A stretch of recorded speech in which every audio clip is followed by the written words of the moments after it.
নমস্কার সবাইকে, আমি শ্রুতর্ষী। ইলেকট্রোফাইলস কর্নারের সবাইকে স্বাগত।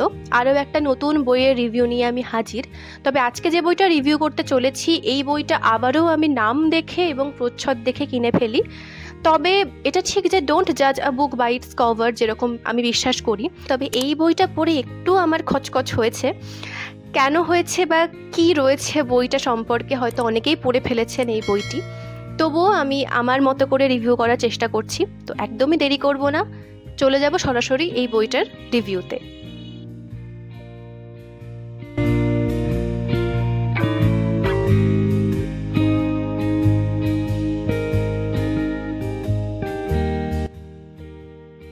তো আজকে যে বইটা সম্পর্কে বলবো সেটি হচ্ছে অভিক দত্তের লেখা ক্যাপসিকাম ও রসগোল্লা। এই বইটি বুকলুক থেকে প্রকাশিত এবং বইটির মুদ্রিত মূল্য হচ্ছে 250 টাকা।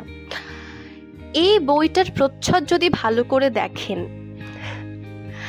একটা ছেলে যে কিনা একটা চেস বোর্ডের ওপরে একটা চাউমিন বা ম্যাগি টাইপ জিনিসপত্র রেখে সেটাকে খাচ্ছে এবং তার চোখ দুটো ভীষণই অদ্ভুত।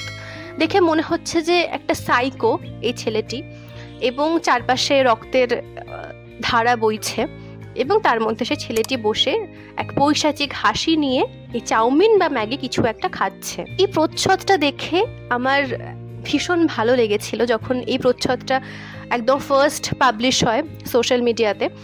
তো তখনই ভেবেছিলাম যে এই বইটা আমি কিনে ফেলবই, এবং তার সাথে নামটা ক্যাপসিকাম ও রসগোল্লা।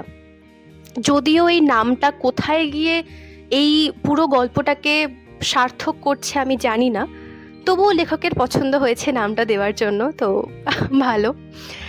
এইবারে আসি বই সম্পর্কে। এই বইতে কি রয়েছে?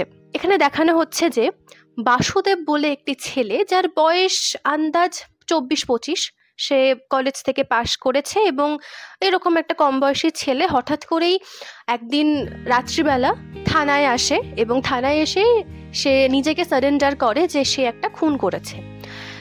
এরপর এই গল্পের যে দুজন পুলিশ রয়েছেন, যাদের নাম হচ্ছে বসু সেন এবং আরেকজন শশাঙ্ক, তো তারা দুজন ইন্টারোগেট শুরু করে এবং ইন্টারোগেশনে তারা খুব একটা বেশি কিছু জানতে পারে না। তারা শুধু এইটুকু বুঝতে পারে যে ছেলেটি একটা ক্রাইম করেছে এবং নিজে থেকে এসেই হয়তো ভয় পেয়ে সেটা স্বীকার করে ফেলছে এবং সে হয়তো সারেন্ডার করছে। এছাড়াও এখানে দেখতে পাওয়া যায় যে থানার ইনচার্জ যিনি, অর্থাৎ অবিনাশ সিনহা, তিনিও কিন্তু পরবর্তীকালে ইন্টারোগেট করবে সেই ছেলেটিকে, এবং যত সময় যাবে তত কিন্তু সেই ছেলেটি সবাইকে ভড়কে দেওয়ার চেষ্টা করবে এবং সেই ছেলেটির নার্ভ এতটাই স্ট্রং যে সে কোনো রকমভাবে কোনো প্রলোভনে পা দেবে না, এবং অপরপক্ষে সেই পুলিশরা তাদেরকে ইন্টারোগেট করে বিভিন্ন উপায়ে তার পেট থেকে সত্যি কথাটা বের করার চেষ্টা করবে।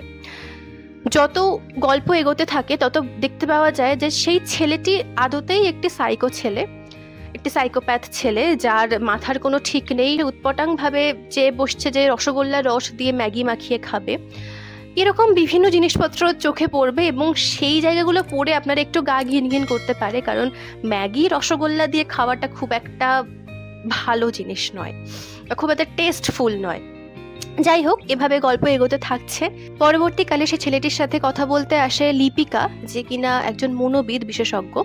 তার সাথে কথা বলতে গিয়ে সে জানতে পারে যে সেই বাসুদেব ছেলেটি তার নারী নক্ষত্র জানে, তার ফোন নাম্বার কি, সে কখন ঘুম থেকে ওঠে, বা তার সাথে যে শকুন্তলার একটা সূক্ষ্ম রেশারেশি রয়েছে। শকুন্তলাও কিন্তু এখানে আরেকজন মনোবিদ বিশেষজ্ঞ, যার কাছে বাসুদেব নিজেই কাউন্সেলিং করায় প্রত্যেক সপ্তাহে বা কয়েকদিন ছাড়া ছাড়া।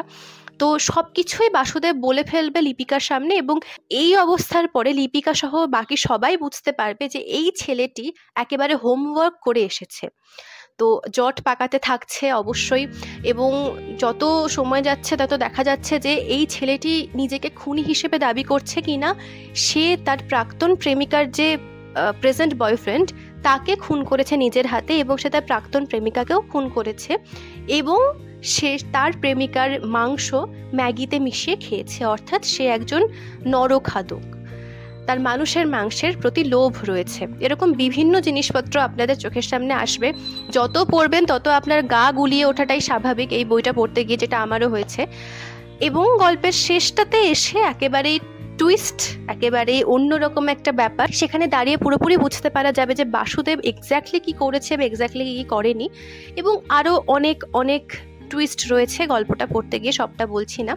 তো মধ্যে কথা, গল্পের যদি একেবারে জিস্ট বলি তাহলে একটি ছেলে, বছর 24-এর একটি ছেলে বাসুদেব, সে এসে পুলিশের কাছে সারেন্ডার করে যে সে খুন করেছে, এবং তার সাথে পুলিশ কথা বলতে গিয়ে অনেক এমন কিছু জানতে পারে যেগুলো থেকে বুঝতে পারে যে এই ছেলেটি পুরোপুরি প্ল্যান কষে এসেছে থানাতে।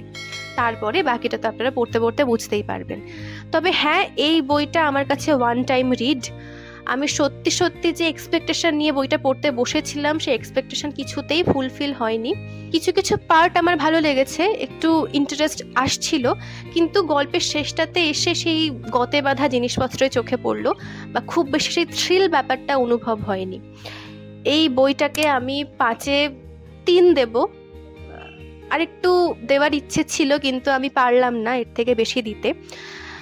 তবে একটা বড় সড়ো প্রশ্ন লেখকের কাছে, যে ক্যাপসিকাম ও রসগোল্লা কেন বইটার নাম? ছেলেটি সাইকোপ্যাথ, এবং সেই কারণেই তার সাইকোলজিক্যাল ডিসঅর্ডার্স রয়েছে বলেই সে উৎপটাং জিনিসপত্র করে বেড়াচ্ছে বা উদ্ভট খাবার দাবার খেয়ে বেড়াচ্ছে।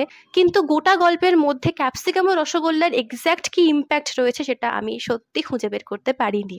যদি এই বইটা আপনারা পড়ে থাকেন, আপনাদের মতামত অবশ্যই আমি জানতে চাইবো। প্লিজ কমেন্ট করবেন বা আমাকে ইনবক্সে ডিএম করতে পারেন ইনস্টাগ্রামে।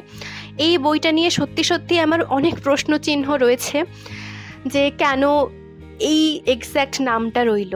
প্রচ্ছদ নিয়ে কোনো কথা হবে না, প্রচ্ছদ অবশ্যই আকৃষ্ট করার জন্য একেবারেই এক পায়ে দাঁড়িয়ে, কিন্তু বইটার নাম নিয়ে আমার একটু খচখচানি রয়ে গিয়েছে। তো এই ছিল অভিক দত্তের ক্যাপসিকাম ও রসগোল্লার রিভিউ। অবশ্যই চাইলে পড়তে পারেন। যদি আপনারা কম পেজের মধ্যে সাসপেন্স গল্প চান তাহলে অবশ্যই বইটা পড়তে পারেন। এই বইটা 200 পেজেরও কম, এক্স্যাক্ট পেজ নাম্বার হচ্ছে 128। তো অবশ্যই বইটা পড়তে পারেন, এবং এই বইটাও আমার একদিনে শেষ হয়েছে, প্রায় 3 ঘন্টার মধ্যে শেষ হয়ে গিয়েছে। তো ওয়ান টাইম রিডের জন্য বইটা ঠিকঠাক। এই ছিল আজকের বইয়ের রিভিউ। কেমন লাগলো অবশ্যই আমাকে জানাতে ভুলবেন না। অবশ্যই আমাকে ফেসবুক এবং ইনস্টাগ্রামে ফলো করতেও ভুলবেন না। আর যদি ভালো লেগে থাকে আজকের ভিডিওটা, ছোট্ট করে লাইক, কমেন্ট, শেয়ার আর সাবস্ক্রাইব করে দেবেন। খুব শীঘ্রই আসছি সামনের সপ্তাহে নতুন করে বইয়ের ভিডিও নিয়ে। ততদিন পর্যন্ত ভালো থাকুন, সুস্থ থাকুন, ভালো ভালো বই পড়ুন। আর এই বইটা পড়ে থাকলে অবশ্যই আমার সাথে যোগাযোগ করুন, আমি আপনাদের মতামত জানতে চাই বইটা সম্পর্কে। আজকের মতো বিদায় নিচ্ছি, আবার আসছি সামনের সপ্তাহে ঠিক এই সময়। সবাইকে টাটা।